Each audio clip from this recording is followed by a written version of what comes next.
Halo Sobat RTD, kembali lagi di RTD Channel. Salam rileks, tenang, damai. Rahayu Sagung Dumadi. Saya berdoa agar kita semua, serta orang-orang yang ada di sekitar kita, makin mudah masuk pada kesadaran jiwa tenang.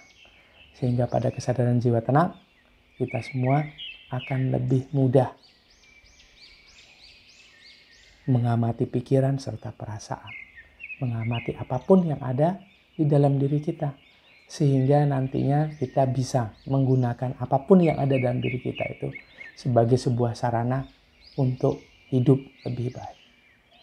Oke, Sobat RTD, terima kasih saya ucapkan buat Sobat RTD yang sudah nonton video-video yang ada di RTD Channel, dan terima kasih juga yang sudah mulai share video-video yang ada di RTD Channel kepada orang-orang yang ada di sekitarnya, sehingga orang-orang yang ada di sekitarnya terpicu, termotivasi, tertrigger juga untuk bisa selalu berada pada kesadaran jiwa tenang, selalu berada pada ketenangan apapun kondisi yang sedang dihadapi. Sobat RTD, kali ini saya ingin membahas mengenai sebuah topik yang sepertinya menarik sekali. Banyak orang yang suka bila pembahasannya itu mengenai hal-hal yang gaib. Nah, saya ingin bercerita mengenai hal yang paling gaib sebelum yang super gaib. Apa itu? Oke, tunggu ceritanya ya.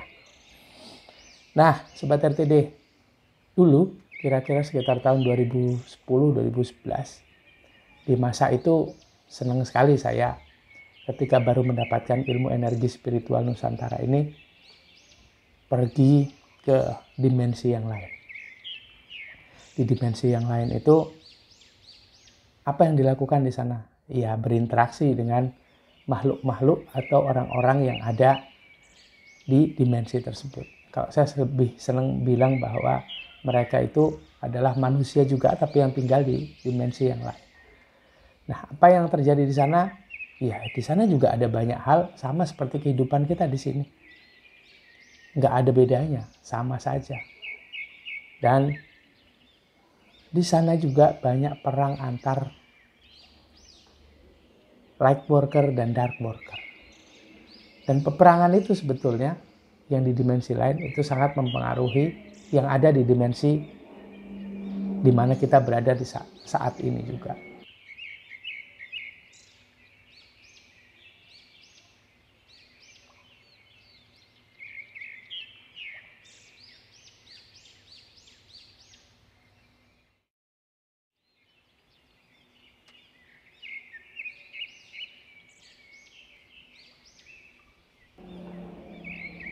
Itu di dimensi yang lain.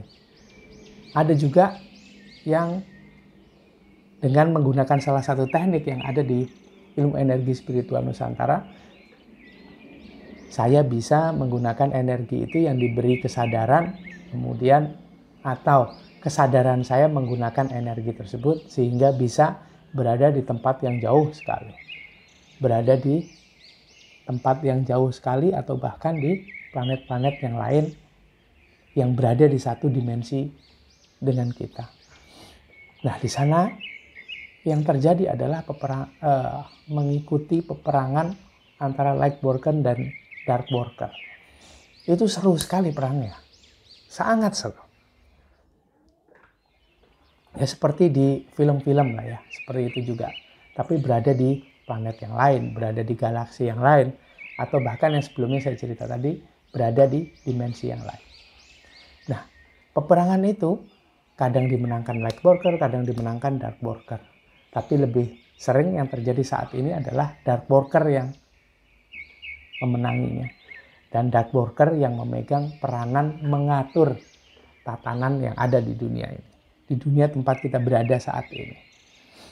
Dan saya sadar sekali setelah beberapa tahun bahwa ketika mengikuti perang tersebut itu bukan perang yang hanya sehari 2 hari, seminggu 2 minggu, setahun 2 tahun, 10 tahun 20 tahun, tidak.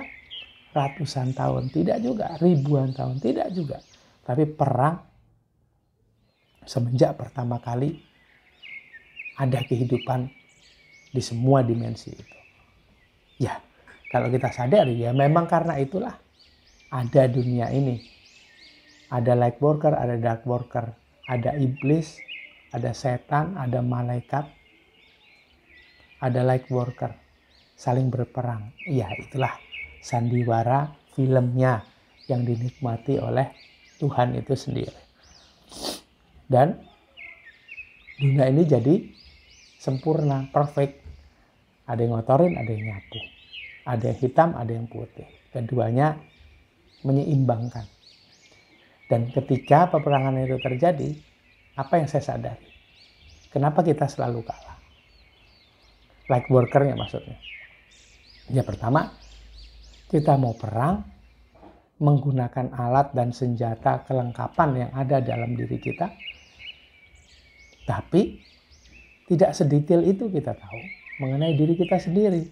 Itu pun sudah sok-sokan ikut perang. Karena itulah banyak kalahnya.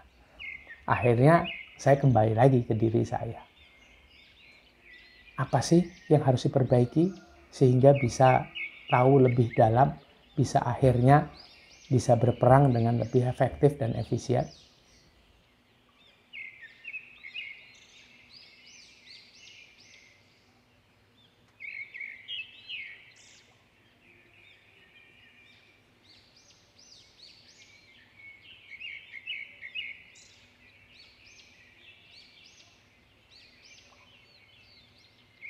Yaitu menyadari di mana jalan masuknya iblis atau setan.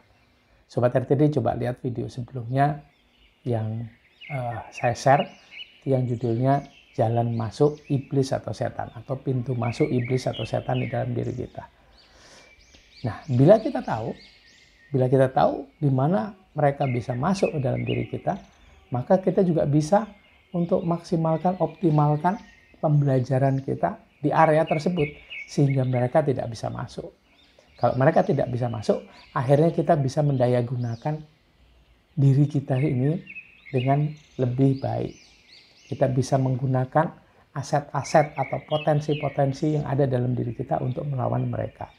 Bukan hanya untuk mengurusi diri kita sendiri. Nah, sekarang kita mau melawan mereka, tapi diri kita ini yang belum siap. Diri kita ini selalu sudah terserang oleh mereka. Karena kita tidak bisa optimalkan diri kita sendiri. Tidak bisa maksimalkan atau menutup jika bisa pintu masuk setan ke dalam diri. Dan itu ternyata hal yang paling gaib yang pernah saya lihat, yang pernah saya tahu. Kenapa begitu? Karena kalau perjalanan ke sana, ketemu hal-hal yang gaib ini, ke tempat yang jauh bisa dengan menggunakan energi. Kesadaran kita menumpang dengan energi sehingga bisa pergi ke tempat yang jauh. Nah, bisa juga dengan energi itu pergi ke dimensi yang lain. Ketemu hal-hal yang luar biasa. Ya manusia juga, saya bilang manusia ya, karena ada namanya sendiri. Tapi saya sebut saja sebagai manusia, supaya tidak menimbulkan hal-hal yang memicu hal-hal yang gaib di pikiran. Gaib di pikiran. Cluenya di situ. Nah, saya sebut sebagai manusia yang tinggal di tempat yang jauh, makhluk yang tinggal di tempat yang jauh atau di dimensi lain. Itu hal-hal itu gaib sekali bagi kita yang ada di sini karena jauh sekali. Nah, setelah ketemu itu di lapisan-lapisan dimensi tersebut sampai ke dimensi yang tinggi, mendekatilah tempat bertahtahnya sang penguasa kehidupan gitu. Itu gaib sekali bagi saya ketika itu dan saya senang sekali bisa ke sana. Tapi ada satu hal lagi yang paling gaib ketika saya ingin mengoptimalkan supaya setan tidak bisa masuk ke dalam diri saya, yaitu belajar pintu masuknya.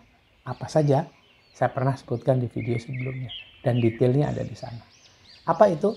Diri palsu kita sendiri, pikiran kita sendiri, perasaan kita sendiri. Bila kita tahu itu, bila kita bisa maksimalkan, bila kita bisa kuasai, bila kita bisa arahkan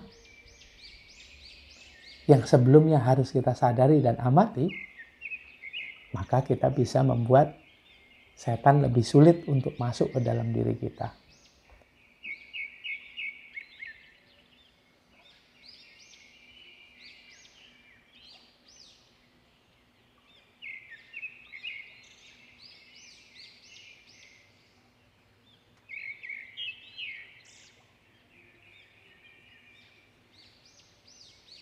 Nah, ternyata ini lebih gaib bagi saya ketimbang yang di sana-sana itu. Kenapa begitu? Ya, tahu sendiri. Sobat RTD pernah dengar kan? Semut di ujung lautan tampak, tapi ada gajah di depan mata itu nggak tampak. Ya begitulah manusia kan. Dan bagi saya, yang paling gaib yang pernah saya temuin adalah ketika masuk ke dalam diri saya sendiri untuk belajar mengenai pintu masuk setan ke dalam diri. Apa saja itu? Ya tentu saja ada diri palsu, lapisan kesadaran jiwa ego, jiwa amarah, jiwa keinginan, kemudian ada pikiran serta perasaan. Disitulah mereka bisa masuk ke dalam diri kita. Dan dari situ juga senjata-senjata atau doktrin-doktrin mereka. Senjata, ya oke, yang terbayang ketika perang itu ada senapan, pistol, peluru, pedang, dan sebagainya. Itu kayaknya menarik sekali. Tapi ada yang lebih menarik karena lebih soft. Dan lebih sulit kita bendung. Apa itu? Doktrin-doktrin mereka.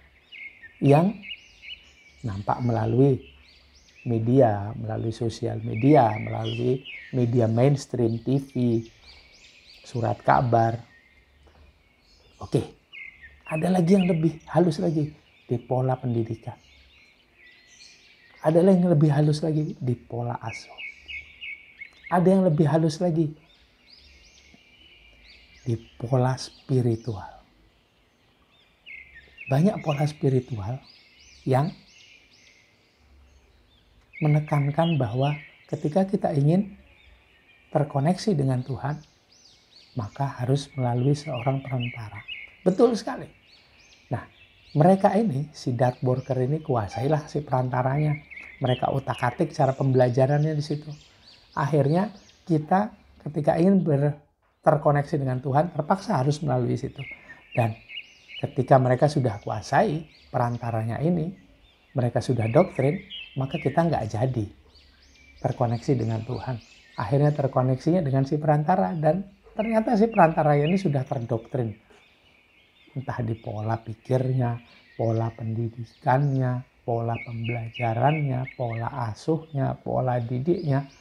Akhirnya kita tidak jadi terkoneksi dengan Tuhan. Ternyata terkoneksi dengan diri palsunya si perantara tersebut. Karena itulah di ilmu yang saya pelajari, saya merasa beruntung, bukan saya hebat, saya merasa beruntung. Formulator ilmu yang saya pelajari ini yang luar biasa. Orang-orang yang para master yang meracik ilmu ini ya, yang luar biasa. Akhirnya saya tidak belajar kepada si perantar atau si formulatornya. Karena si formulator hanya bertugas mengenalkan saya kepada sang navigator yang ada di dalam diri. Percikan cahaya Tuhan di dalam diri. Dia hanya sebagai fasilitator yang mengenalkan, kemudian teman sharing. Tapi pembelajaran yang paling utama hanya ada di dalam diri saya sendiri bersama sang navigator dan mengurusi hal yang paling gaib yang pernah saya tahu.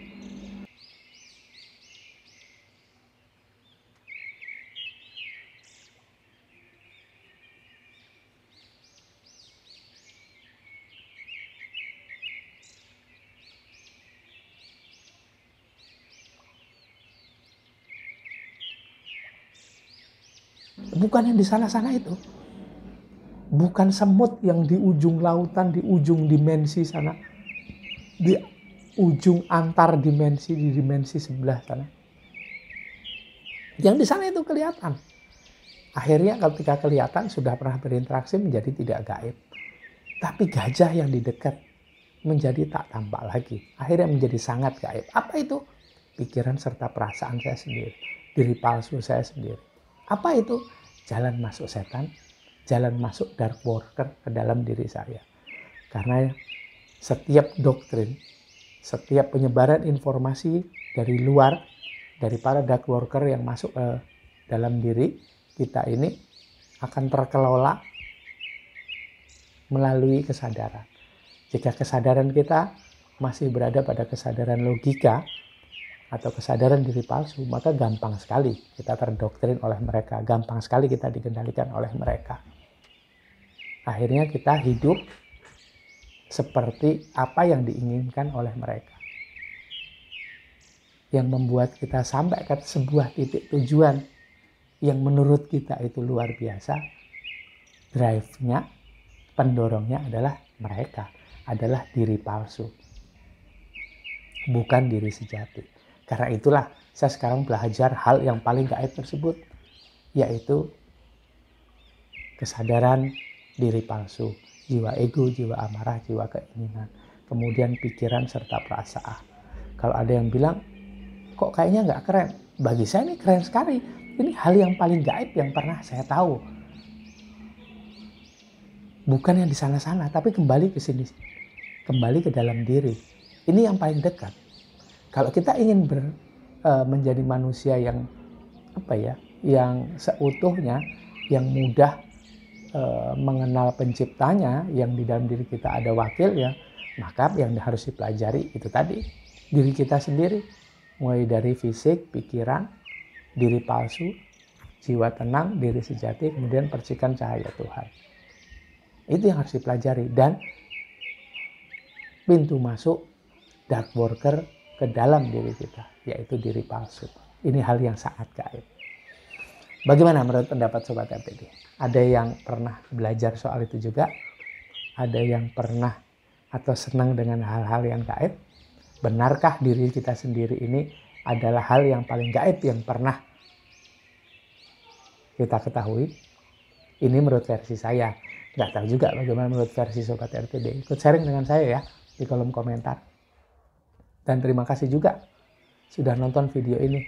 Biar nggak terlalu panjang, saya sudahi dulu. Saya ucapkan terima kasih buat yang sudah menonton. Dan saya minta maaf kalau ada banyak kesalahan dalam video ini.